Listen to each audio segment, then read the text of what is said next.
Friends,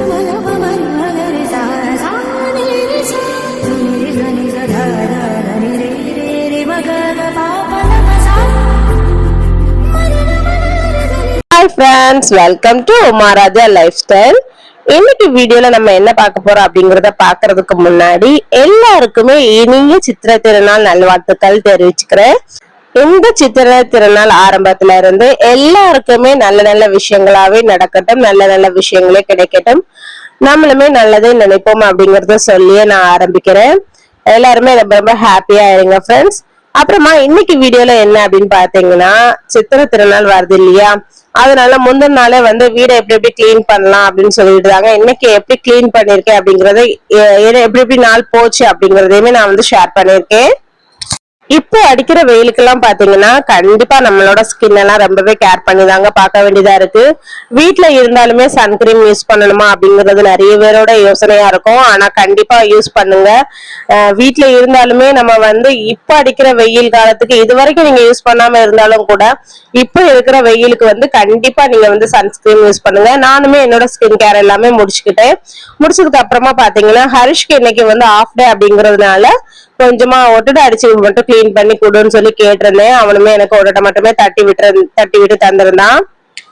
என்னோட அண்ணா பொண்ணுமே பாத்தீங்கன்னா அவனை அங்க இருக்குது இங்க இருக்குதுன்னு சொல்லி சொல்லி ஒவ்வொரு இடமா ஒட்டடையை காட்டி காட்டி கொடுத்து வேலையும் வாங்கிட்டு இருந்தா, கொஞ்சம் ஃபன் பண்ணிட்டே இருந்தா.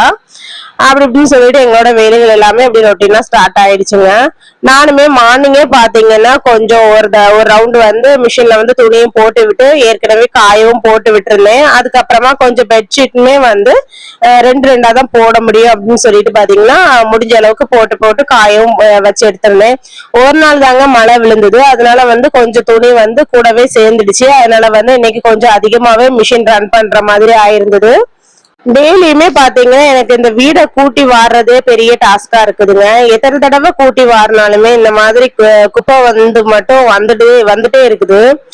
நானுமே பசங்கள்ட்டுமே சொல்லி சொல்லி பாக்குறேன், வேற ஒண்ணும் பண்ணவும் முடியல. சரி பசங்க வேணா, முன்னாடி எல்லாம் பாத்தீங்கன்னா நம்ம எல்லாம் வெளியே விளையாட போயிருவோம் இல்லையா, இப்ப எல்லாம் பசங்க பாத்தீங்கன்னா வீட்டுக்குள்ளாரையேதான் ஏதாவது கேம் வச்சு விளையாடுறாங்க, ஏதாவது ஃபன் பண்ணிட்டு அப்படியே டிராயிங் பண்றது அந்த மாதிரியே போயிட்டு இருக்கிறதுனால குப்பைகள் வந்தாலுமே நம்மளுக்குமே ஒண்ணுமே கேட்கவும் முடிய மாட்டேங்குது. அது மட்டும் இல்லாம பாத்தீங்கன்னா இந்த வீட்டுல வந்து ரொம்பவே டஸ்ட் ஃபார்ம் ஆகுதுங்க.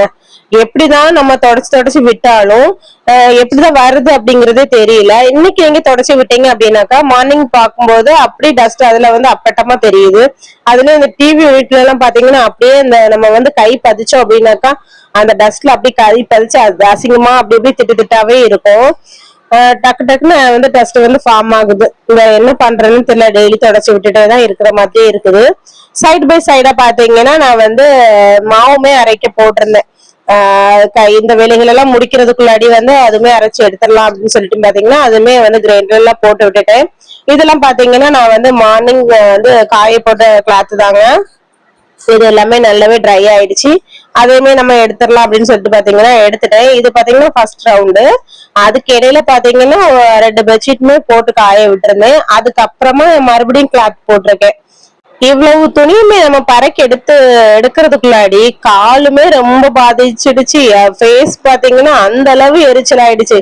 என்னோட 5 செகண்டுக்கு மேல நிக்க முடியல நம்மளுக்கு. அதுல படப்படன்னு நான் எடுத்துட்டு நானுமே வந்து கீழே போயிட்டு வந்துட்டு பாத்தீங்கன்னா மறுபடியுமே வந்து அடுத்த லோடு போட்டுருந்த துணியுமே எடுத்துட்டு வந்து அதையுமே காய போட்டுடலாம் அப்படின்னு சொல்லிட்டு பாத்தீங்கன்னா காயவும் போட்டு விட்டுட்டேன்.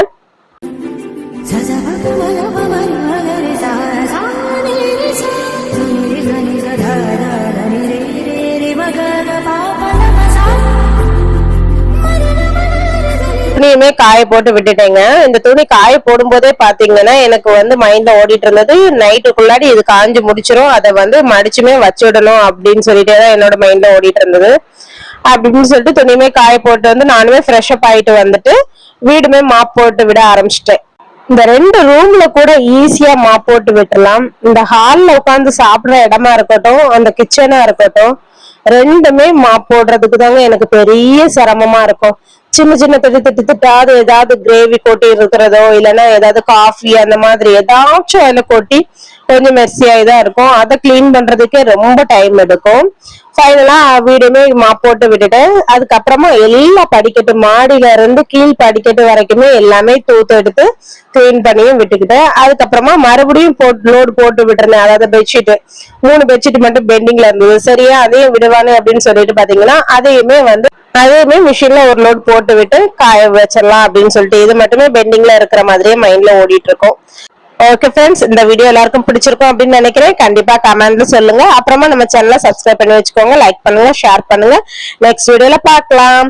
எல்லாருக்கும் இனிய சித்திரை திருநாள் நல்வாழ்த்துக்கள். பாய்.